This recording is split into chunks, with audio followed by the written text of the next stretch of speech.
Alright, so today we're smoking chicken, aka Spatchcock chicken, on my Traeger Pellet Smoker. This is something I love to cook for friends and family, being that it's an easy and relatively quick cook. With that being said, let's get straight into it. To start off, I've already butchered and tempered my chicken for 30 minutes. I begin with no binder, and I season in 2 layers. The first layer is a basic salt, pepper, and garlic rub, but it also has some ground celery seed as well. Then I hit it with a second layer, which is my house rub, and is basically a blend of spices combining traditional barbecue rubs with flavors common here where I grew up in Miami.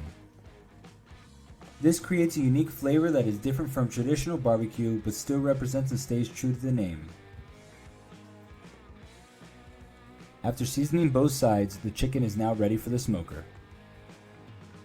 The smoker has been preheated to 250 degrees, and for another layer of flavor, we are running with a unique blend of cherry, pecan, and hickory pellets from Traeger. We are going to smoke for 2 hours straight without opening or spritzing the chicken during this period. This is very important for the skin. This is what it should look like.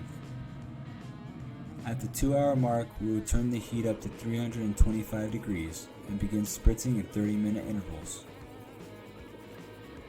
Each time opening the smoker, you can see the chicken getting slightly darker in color. This is because of the sugar in the rub and the spraying liquid. After the second spritz, which is 3 hours into the cooking process, you want to temp the chicken. We were looking for a minimum temperature of 160 degrees on the thighs. This is before you begin to glaze because they will continue to cook above the 165 mark through the saucing period. Now turn the heat back down to 300 degrees. At this point, you want to spritz again before glazing the chicken to prevent any streaks. Wow, aren't those really looking good? You can now see the change in color created by the rub with the chipotle and New Mexican chilies. And yes, I burned my hands forgetting to use the glove liners. I now line the chickens up to make saucing much easier.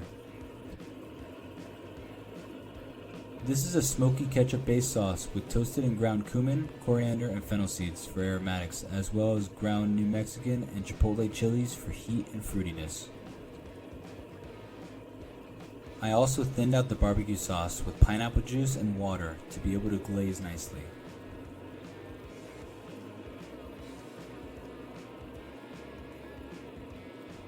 While saucing, be sure to get every part of the surface area.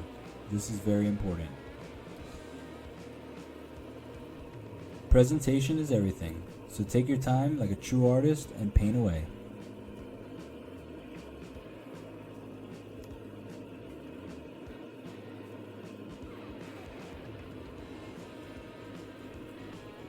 Now that they are glazed nicely, this in my opinion is what spatchcock chicken should look like. Spritz one last time. Again, this is just to prevent any streaking on the sauce, and of course just adding another layer of flavor. Now set the sauce. This will take about 30 minutes. Wow, and would you look at these beauties? Doesn't this look so good? I honestly couldn't wait to try a piece. I could already tell it was going to be so juicy. Now that the sauce is set, the chicken is ready to be removed from the smoker and set to the side to rest. I mean, the color alone looks amazing. And this is a very easy cook compared to most other things on my smoker.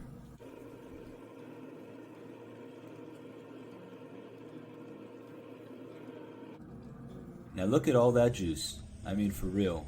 Oh my, this thing is just juicy. You can even see the juices running clear, so you now know it's cooked. Be sure to rest your chicken for 15 to 30 minutes minimum before digging in. Now look at that. This, my friends, is a game changer. Recipe and links are down below. Follow and subscribe.